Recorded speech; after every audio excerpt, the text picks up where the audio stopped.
Good morning, afternoon or evening, depending whatever time of day you're watching this. My name's Phil Sloman, and I'm sad and disappointed not to be in person with everyone today as part of Midsummer Macabre. I was invited to the first one, the inaugural event 2 years ago by Joseph Freeman to read alongside Craig Saunders and Paul S. Huggins and Joseph himself in front of a learned and enthusiastic audience. It was a great day. I remember most of it, not the end, because there's maybe a few drinks flowing. I hope you have a drink in hand. So instead we make do this year with our virtual event, Virtual Macabre in Midsummer.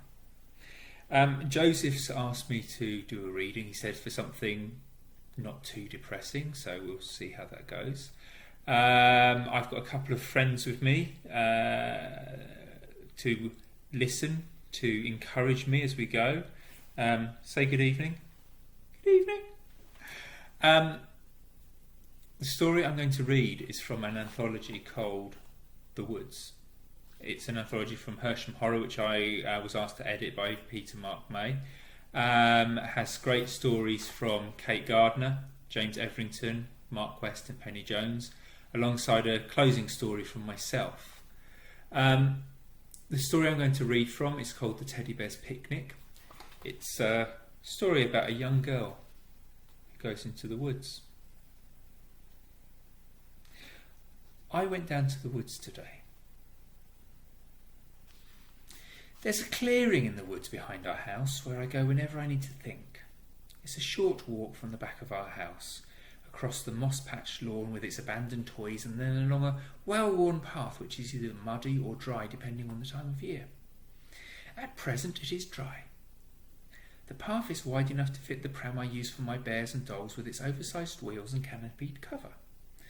My mother tells me the pram used to belong to her mother, who I never met because she died of cancer before I was born, which is a terrible, terrible thing. The cancer, not my birth. And that the pram is an antique, so I should be more careful with it. But then, what is its purpose in the world if no one gets to play with it? Today I am wearing my favourite dress, the one with the birds flying round and round and round in such a happy way that it makes me wonder if I could fly. I tried to fly once before. It was a warm day, a day like today, and you could smell the honeysuckle on the trellis. The flowers were wonderfully sweet and heady and reminded me of hugs and kisses and friendship. Most of the pollen clung to me as I climbed up to the roof, my hands all sticky and yellow. I remember the pollen leaving an egg yolk smear on the white cotton of my dress, so it seemed as if the birds were flying across a beautiful sunrise. It looked oh so pretty. Except Mother was not pleased, but then she rarely is. Our house is a big house, one of those ones where there are more bedrooms than people, and the roof is this wonderful maze of chimneys and windows. From the rooftop you can see for miles around, across the tree line of the woods at the back, out over the fields and beyond the river, which marks the edge of our land. I often wish I had a brother or sister who I could go running across the fields with, or fishing in the river together with, feeling the cold water running over our bare feet as we pull sticklebacks from our nets. We'd play hide and seek and roll around laughing in the freshly mown grass until our sides begin to hurt and our jaws are in danger of falling off. But that isn't the case. There is no brother or sister. Only my friends, and they're in no fit state to go running around or otherwise. That day I'd put some nice plump cushions on the ground in case anything went wrong. Flying is a tricky business, and I've often seen baby birds lying dead on the sun-baked earth where their efforts have failed. I would take their small broken bodies to the shaded part of the garden where the rhododendrons dwarf everything around them and the soil is soft and damp. Enough so that you can dig a tiny grave with your bare hands. I once asked Mother if the worms would eat the birds in the same way the birds would have eaten the worms when they were alive. She slapped me across the face and told me I shouldn't talk about such things. Up on the roof, I pulled a leaf from the honeysuckle and threw it into the air, watching as it drifted slowly down to my wonderful audience. It was made up of my friends who were all terribly, terribly excited to watch the show. We've been talking about it for days, but the weather hadn't been quite right.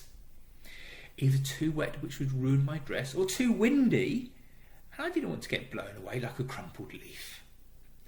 That day had been perfect, almost like today.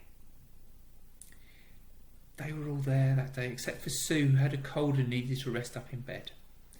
My audience were positioned just so on the lawn with Mr. Brown Bear at the back because he's the biggest and could easily see over the heads of the others. The twins, Tilly and Millie, sat together because that is what they always do, and the others arranged themselves as they saw fit. I was worried the sun would be in all their eyes as they looked to the lip of the roof from where I was to make my big entrance, but it didn't seem to bother them. Not even Mr. Hoppity, who had lost one eye several years ago. I waved at them, blowing all of them kisses, mwah, mwah, mwah, as they waved back at me. It was all hugely exciting, and I couldn't wait to talk with them after I'd landed safely. I was able to picture it so clearly. I would take a running jump, no more than 5 or 6 steps, launching myself into the air with my arms spread wide like wings. We had all spent many days sitting watching the birds in flight around the house and over the woods, dunnocks, starlings and pigeons, all with their own way of gliding through the air. My favourite is the woodpecker, who flaps and flaps, then tucks its wings tight to its body like a torpedo, surging through the skies, dipping briefly in the way a skimmed stone will skid on the water before flapping its wings once more. Of course, that was too advanced for me until I became more practised. That day I was happy to copy the more basic glide of the wood pigeons with their oversized bodies and tiny heads. I waved at my friends and they waved back at me, waiting diligently as I counted my steps back from the edge of the lip, setting my feet firmly on the flat rooftop as I readied myself. And then the chanting began from below, my audience reeling off the numbers from 10 to 1 just as we'd practised, the words as clear as a bell in my head. 10, 9, 8. I breathed deeply, thinking only of the task at hand. 7, 6, 5, 4. Amelia Fitzgerald! The voice came from behind me. What in the name of all that is holy do you think you are doing? Get down from there right this minute. That was the voice of my father. It always put me on edge, mainly in the way that it's usually unexpected, and it was no different then. Father spends most of the time absorbed in his papers, work all the times, and has little to say to Mother or I other than passing comments about our appearance or what we could have done better in some way or other. Except today he was fiddling away in the upper floors at something or other. Whatever it was, he happened to glance out the windows at just the wrong moment. A few more seconds and I'd been flying free on the breeze to the adoration of my friends. Naturally, my audience were disappointed that they didn't get to see me fly, but that couldn't be helped. They are my friends and they understand these things happen, so we agreed we'd try again another day. Isn't that right? Yes. Except Father took down the trellis with the honeysuckle, which upset Mother terribly as it was a favourite of hers, and that put an end to my ideas of flying. So instead, I get to wear my dress on days like today and dream about what it'd be like to soar up high with the birds and maybe sit on a cloud with them for a rest, while we watch all the people below who would surely look like ants as they hurried from one place to the next. I didn't go alone. The pram is packed with my friends. I was careful not to disturb Mother when wheeling it out of the house. She's having one of her illnesses. She's never to be approached when she's incapacitated in such a way. That is when she bites. She gets all snappy and snarly and lets me know just how much I've ruined her life before taking a sip of her medicine. Mr. Hoppity tells me I shouldn't let it bother me, but it does. As always, Tilly and Millie are hand in hand at the back of the pram, whispering secrets to each other. They think no one else can hear them, but they're wrong. I can hear every hushed word as we trundle along the lawn, with me hunched low in case Mother decides to take a peek out the window. Some of the secrets are about what Father gets up to with his friend when Mother's not around. Others are less interesting, but they keep the twins amused. Mr. Brown Bear is content to sit in the middle, surrounded by his family, who are more what Father would call long-distant relatives than proper flesh and blood. The first is Sue. Yes, she's named after the celebrity. Sue adores Mr. Brown Bear and would spend all the time in the world with him if only he would let her. The second is Tiny Ted, whom Mr. Brown Bear secretly sees as the son he never had. And he dotes on the little chap as any father would, almost anyway. The third is Sebastian, who lost his arm many years ago, but we don't talk about that because it always makes him sad. Humpty Dumpty sits towards the front of the pram. He is what Father calls a stout fellow. He was also the one most concerned when I was going to demonstrate my flying ability. It is understandable, though. He has a fear of walls and falling, but I told him he could look away at any point if he felt at all scared. In the end, it didn't matter. And then in pride of place is Mr. Hopperty. Mr. Hopperty is the oldest and wisest of my friends and has been with me since I was a baby girl. His fur is now a dirty white instead of the bright snow-coloured flannel it was when he was much younger. He says that is fine, it's just a part of getting older in much the same way that he only has the one eye now. There's a puckered hole where it used to be. We talked once about getting a patch for it, but he would have none of it. Be proud of your scars, Amelia, he said to me, and that was the end of the matter. I still think he would look good with a patch, though. Dangerous like a pirate or an international spy like in the films Father sometimes watches. Onwards, he yells as we wheel our way towards the rhododendrons at the edge of the lawn which marks the start of the woods. Once we are among the rhododendrons, away from the prying eyes of Mother, we stop for a moment to pay our respects. This is where we bury the fallen baby birds, where I told you the ground is soft and moist. It's quiet here, and the dark green leaves of the overhanging bushes make things seem serious and religious. This is our chapel, where we come when we have questions we do not want to ask Mother or Father. It's also where we bring our offerings. Above the graveyard, which we have marked out with tiny crosses made of lollipop sticks and thick garden string, is where we hang the presents we have made in our bedroom. Tilly and Millie are in charge of colours and beads. They like the bright ones and the ones which sparkle when the early afternoon sun catches them. Tiny Ted and Sue also help out with the gluing, even though Tiny Ted once ended up with more glue on him than the presents. Mother took a pair of scissors to him that day to cut away all the sticky fur, and now he's bald and patchy in places. I've brought 2 offerings today, as it's a day when we all need luck on our side for when we go into the woods. The first is a dead mouse we found on the kitchen floor. Tabitha, our cat, and also the reason Sebastian only has one arm, had left it for us as a present. There was a mess of blood on the tiles where its stomach had been torn open, and the body was still warm to the touch when we picked it up. We cleaned everything away before Mother and Father came down, then washed and dressed the mouse. It was Millie's idea to put the dress on it. She said it would hide the wounds and make it look alive again. So that is what we did. We tried to put some string around its arm so we could hang it from the bush, but it was too tricky to tie things properly, so we agreed to tie the cord around its neck. Mr. Brown Bear says it looks like a public hanging now that we've put it up, but Mr. Hopperty says it does not matter, as it's the thought which counts, and the woods will be happy with what we've given them. The second offering we took from the graveyard. In the kitchen there's a bottle of bleach which Mrs. Hodgson uses when she comes round to clean for Mother and Father. We took a bowl and filled it until the bleach was a little below the rim. Mr. Hopperty reminded me to wear those big yellow rubber gloves Mrs. Hodgson uses. He said all the skin and flesh would burn off my hands if I didn't. I put them on after we took the corpse from its matchbox coffin. The hatchling had been yellow and purple when we first found it. Before we put it in the ground, its eyes bulging and blind, its body featherless. Mr. Hopperty said a cuckoo had probably pushed it from its nest, making it yet another unwanted child in the world. When we dug it up, it had been in the earth for so long that most of its skin had come away, leaving a tiny skeleton dotted with patches of dried meat and fat. It sank slowly into the bleach, small bubbles forming around the corpse. We left it for most of the day, long enough for a small pile of waste to form at the bottom of the bowl. Millie and Tilly had put small beads in the skull where the eyes had been. The jewels were golden and beautiful and glowed like fireflies when you saw them in the right light. That was all Millie and Tilly did with the skull.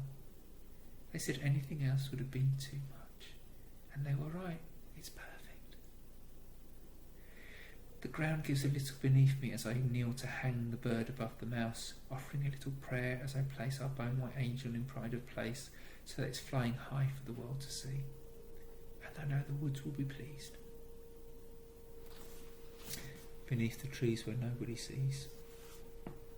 Humpty is the most nervous as we venture deeper into the woods. He's always the one who worries, There'll be lions and tigers and bears, oh my, says Humpty. Mr. Brown Bear is quick to point out that he himself is, in fact, a bear, as are Sue and Tiny Ted and Sebastian. And lions and tigers are some of his best friends and have been for many years with no problems whatsoever. That has shut Humpty up for a bit, so we carry on regardless. The path is wide enough and no more for the pram, even if sometimes a branch or bramble scratches against its side, causing Humpty to whimper ever so quietly, but we just ignore him. The rest of my friends are quite happy to be chauffeured in this way, and I fancy that I heard Sue singing quietly to Tiny Ted in that soft, warm way that she has. Plus, it's well known that when there is food to be had, then everyone will be fine in the end, and we have more food than we know we can eat. We had raided the kitchen, taking whatever would fit in the space underneath the pram. Bread, cheeses, ham. There hadn't been time to make sandwiches in case Mother had caught us, not that she would have in her state. We also found some hard-boiled eggs, but I haven't told Humpty yet, as he gets terribly sensitive about such things. And right at the back of the fridge, behind Father's brown bottled beers, were a couple of bottles of pop which I promised to share with the twins and with Tiny Ted. Around us there are clicks and tweets and whistles and rustles which sound as if they come from everywhere and nowhere all at the same time. Small furry shapes move unseen through the ferns and last winter's leaf litter which still has not rotted away, scurrying from hidey-hole to hidey-hole, trying to stay unobserved by the rest of the woods. Flashes of brown flit from branch to branch above us, bodies perching for a second or two, long enough for you to catch a hint of movement in the corner of your eye before disappearing when you blink. This right here is my favourite place in the whole wide world. The wrens are restless today, said Mr. Hopperty. Even with one eye, he's the sharpest of the lot of us. Seeing things the others always miss. Must be danger ahead. Humpty lets out a whimper. Oh, Humpty, I say, stopping the pram in the middle of the path. Whatever shall we do with you? But the beast of the woods? There is no beast, you silly egg, I say. And there isn't, not now. Nothing is in here which shouldn't be. Not since then. Since Mother. I was younger then, a lot younger, at an age when questions are innocent. Mamma, I'd said, what's wrong? I'd been playing with Mr. Hopperty and the others in the garden when Mother appeared from the woods back when Sebastian had both arms. There was something different in the way that she moved. Normally Mother glided wherever she went, moving with the grace of a ballet dancer. That day was different. She was all jerky and confused, as if she was struggling to remember where she was and what she was doing. It was when she got closer that I saw the hot tears streaking down her cheeks. I'd never seen Mother sad. Not like that.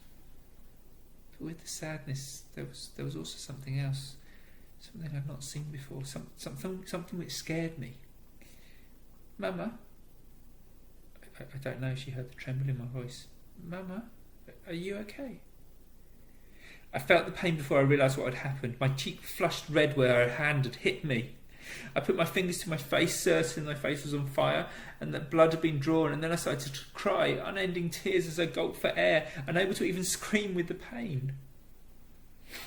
I'm sorry, darling, I'm so sorry. Her arms folded around me, calming me, drawing me close so that I could smell her scent, the heady mix of perfume and motherhood, but there was another smell, an earthier smell, a smell of the woods and hurt and secrets. I tilted my head up to her, trying to speak, failing as I fought back the snot and the tears. Then finally I was able to ask, Why, Mama? There was silence as she looked back, my small face reflected in the dark centres of her eyes. I thought she'd never speak, that I would live with the guilt of a wrong I didn't know was mine. Ask your father, she said. Her words had been cold and lacking in emotion. Ask your father about the dirty secret things he keeps hidden within the woods. That was the last time Mother ever hugged me. In the months that followed, my friends and I hunted high and low in the woods for Father's secret, digging underneath the decaying leaves and branches where the worms and centipedes play among the woodlouse. But we found nothing whatsoever, and we were never brave enough to ask Father himself. There was a big surprise. We're here! This is it. Here there are no more sounds of twigs breaking beneath hardened rubber wheels. Here the ground is covered with the soft grass bathed in the midday sun, yellow, white and purple flowers poking out at random. They'll all die back in a few months, but for now it's a time to enjoy their beauty. I removed the blanket from underneath the pram. It's my favourite blanket. Mother stitched it before she fell ill. It still smells of her, the real her. If you breathe in extra hard and close your eyes, there's none of her new smell, the smell of disappointment and heartache and anger. That's not the smell I want to remember. Small furry animals are sewn into the fabric. We chose them together. Smiling cats playing next to jumping rabbits while unicorns and fairies watch from the side. I sometimes catch Sebastian snuggling up to it when he thinks I'm not looking. Mr. Hobbity takes charge, as he always does, and organises the others to get the food from beneath the pram. I, on the other hand, have different plans, walking to the edge of the clearing where broken branches have been piled high, creating my own secret hidey hole. What is she doing? Whisper the twins to each other at the same time. Jinx, I think, but carry on removing the dead branches and putting them neatly to one side. This was my surprise to them. The trees circling the clearing are mainly Scots pines. They are so very tall and have this amazingly rich red bark the higher you climb, so soft to the touch where the hard shell has been peeled back by the wildlife, almost like squirrel fur in places. The branches start about 10 feet from the ground, far higher than I can reach, and spread out so they touch the other trees at first before they become shorter and shorter right to the tip at the top. There's no way I can get up there unaided. This is why I have my surprise. Is that a ladder? Asked Humpty, uncertain of what he is seeing as I drag the wooden frame from its hiding place. Why ever would you have a ladder? I ignore him. It is Mr. Brown Bear who's caught my attention. Like the others, he stopped unpacking the food and is staring at me, at my intent. He doesn't say anything, he doesn't need to. It's all in his face. That paternal look of judgment and also understanding. An understanding I wish my own father would have for me. The look says, only if you're sure. And I am, more than I ever have been. He nods. The others get to their feet, the twins leaning on each other, and come over to help me with the ladder, leaning it against the nearest tree. The woods around us have fallen silent. This is what they've been waiting for. I kneel on the ground and hug each and every one of my friends. Oh, what a show it will be. A once-in-a-lifetime performance. I push against the ladder, checking that it's firm to the trunk, then start to climb, one foot after the other. Each step sounds hollow in the stillness of the woods. Soon I'm able to reach the first branch. Take one look back. My friends are all seated on the blanket, warm smiles of encouragement on their faces. I blow them all a kiss. Mwah! And then I'm climbing, properly climbing, in amongst the branches, twisting my body where the passage upwards becomes narrower, stretching where the growth is higher than I thought. I'm careful not to tear my beautiful dress with the birds on it as I climb. That would spoil everything. The tree knows this and moves around me, jutting twigs, falling back so they do not snare me. Beneath me, my friends are getting smaller and smaller, so much so now they look like nothing more than stuffed toys, their faces featureless, but I can still hear them in my head as they cheer me on. Ever upwards! My head breaks the canopy and I'm in the open sky. Around me I can see hundreds of treetops caught in the early spring sunshine. Above me there are birds flying with no cares or worries. I'll join them shortly, but first I must bow. My feet are unsteady on the branch as I prepare myself. I rest a hand to the trunk for support, counting to 10 in preparation. Looking down, I wave to make sure my friends see me. They wave back. Even Humpty, who I know must be terrified. I love them. I love them all more than they know, and wonder if perhaps I should have told them more often. But it's too late now. I nod once to my audience and once to the sky, then jump. I'm flying. Free. And that's the end of the story. I've put some story notes at the back. And I wrote, The Teddy Bear's Picnic's one of those stories which evolved as I wrote it.